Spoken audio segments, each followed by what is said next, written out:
Hello, you all. Thank you for coming back and clicking on the channel. My name is Vanessa. I want to share with you all today about the human family. We come up with our own definitions of a truth. And it's true for us. Whatever we come up with, we find them in our mind. We find justification for it because we like it. But if we say that we're followers of the living Christ, Jesus, in the doctrines of the Holy Bible, it tells us to deny our flesh, deny ourselves, and we have to turn down what we're naturally inclined to do. That's the purpose of the new birth, according to the Christian perspective, according to the Bible, okay? We're not talking about the way we see things as just being the human race. Put down our own affections that we want to find justification for and learn to do well and learn to love how God says to love ourselves and other people. Now I want to share something that I heard. In my local city, there was a caller that called into the radio station. Now the radio station had two hosts on that day, a man and a woman. The caller called in and said that he was in love and he's getting married soon. As the conversation progressed, he revealed that the person that he loved is an android. So the host, the male host, he said, wait a minute, wait, hold up. Now somebody stop. Somebody have to help me understand this. Wait. And the lady, you could just hear her kind of snickering. She said, I've heard of that before. I heard of it. And he said, is this a crank call?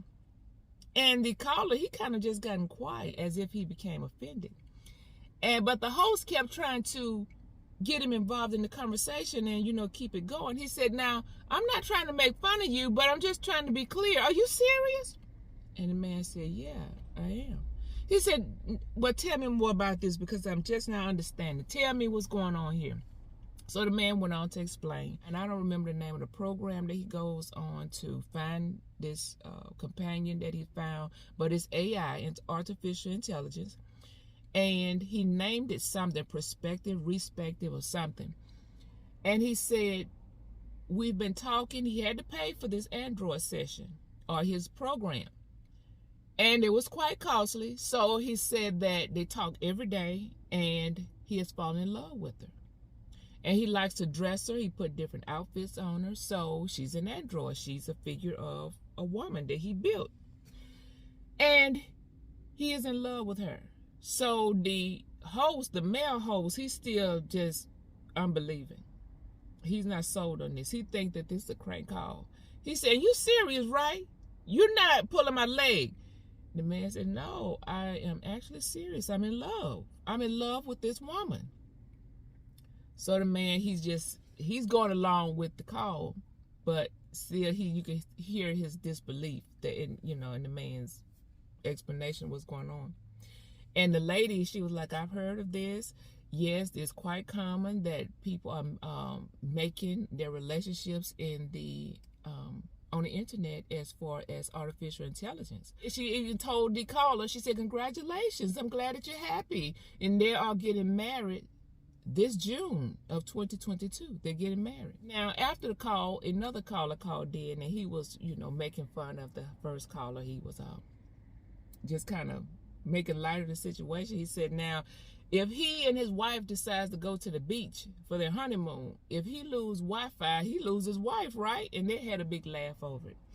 But we're talking about you love who you say you love. This is your thoughts in your mind and how we, as again, the human family, we come up with whatever we're going to come up with.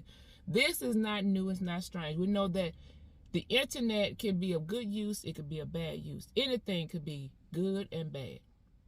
We need the internet. We can use it. We certainly have gotten comfortable with it. We can't really see our life without it, right?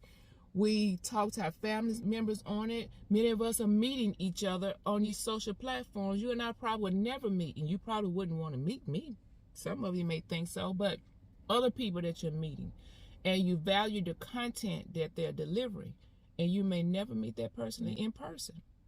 But yet, look at how we're able to engage and come into each other's company and just socialize and be aware of somebody else on the planet.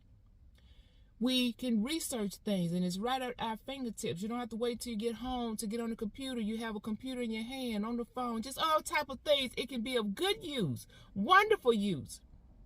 But then people getting involved in twisting them and finagling things and making another agenda and their wicked imaginations. I'm coming from the book of Jeremiah, and we're quite familiar with this in the book of Jeremiah 17th chapter. Around let me go to verse 7. Blessed is the man that trusteth in the Lord, in whose hope the Lord is.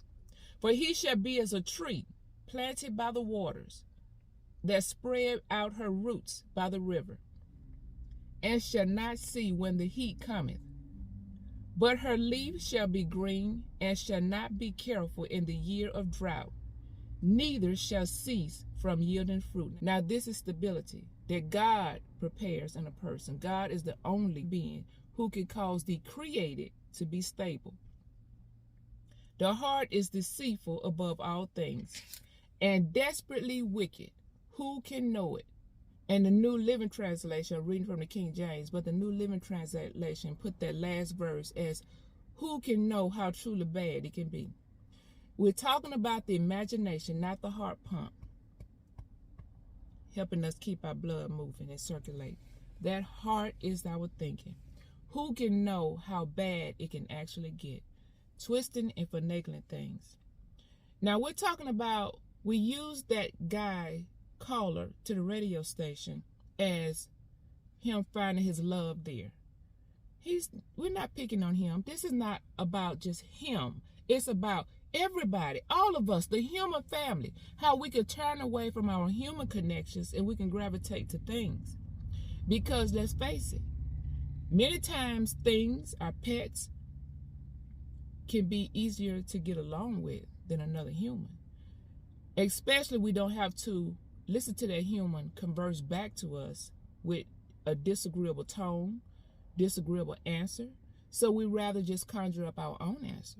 Isn't that what can happen with the androids and artificial intelligence? You can program it, or even if it disagrees. Let's say that it disagrees because it's artificial intelligence. We talk to our cars, we talk to our phones, we talk to the computer, we talk to the refrigerator. Everything is smart, right? Smartphones, smart everything. And it responds to you. We can log into our home from our cell phone if we're away from home and look at the house, see who's around the house, and tell the house to turn off the lights and open the garage, close it down. We're talking to everything. But when it comes back to human interaction, we can tend to want to run away from that, dismiss it, and avoid it, because it can be hard to get along with another human, and then we become frustrated, full of anxieties, we're annoyed easily, losing our connection from human to human. Now, I don't mean we have to be in somebody else's face all the time, because being alone is a good thing. It's not a bad thing to have self-time. Get away. Go and engage and unplug. Get out of there. Move away. It's too much. But when we totally replace the human out, things in, then we are fighting with God. Now, that's not saying that every human should and want to, because everybody does not want to procreate. But when we avoid, tell God that he's wrong and we're right. Human contact is not a good thing. Humans aggravate me. Then we are lessening or diminishing the human population, when God's instruction is to create, multiply. What we have to do a better job at, respecting God. That is where our conflict is coming in at, is people many times don't have fear for God. And if we don't fear God, we don't respect another human. We can't possibly love our human mate and we don't love God. We don't respect his standards, his morals, and his values. So we don't give those standards and those principles out to somebody else. We don't care for one another. It's easier for me to be sarcastic and mean and sharp toward you than to be courteous and sensible toward you. You have feelings just like I have feelings. We don't have to agree, but we have feelings. I want to encourage you all to weigh decisions and weigh the things that we determine to be more important than another human. Being in another person's close proximity and in their face all the time is not necessary. But replacing them is saying, you don't matter. You don't matter. But this thing does. It loves me, and I love it back. God created the human for human-to-human connection and contact. Just respect each other and ask God. Keep God in the plan, in the picture of your life as He prepares you. He prepares us for each other. It's a lack of preparation. We don't let God to do His perfect work within our own heart. And then we fight with each other to the point of no repair many times. Thank you all for stopping by and visiting with me. I hope I said something that you can ponder, something that is encouraging, and something that you can reflect on, and it was helpful. Take care, you all. Bye-bye.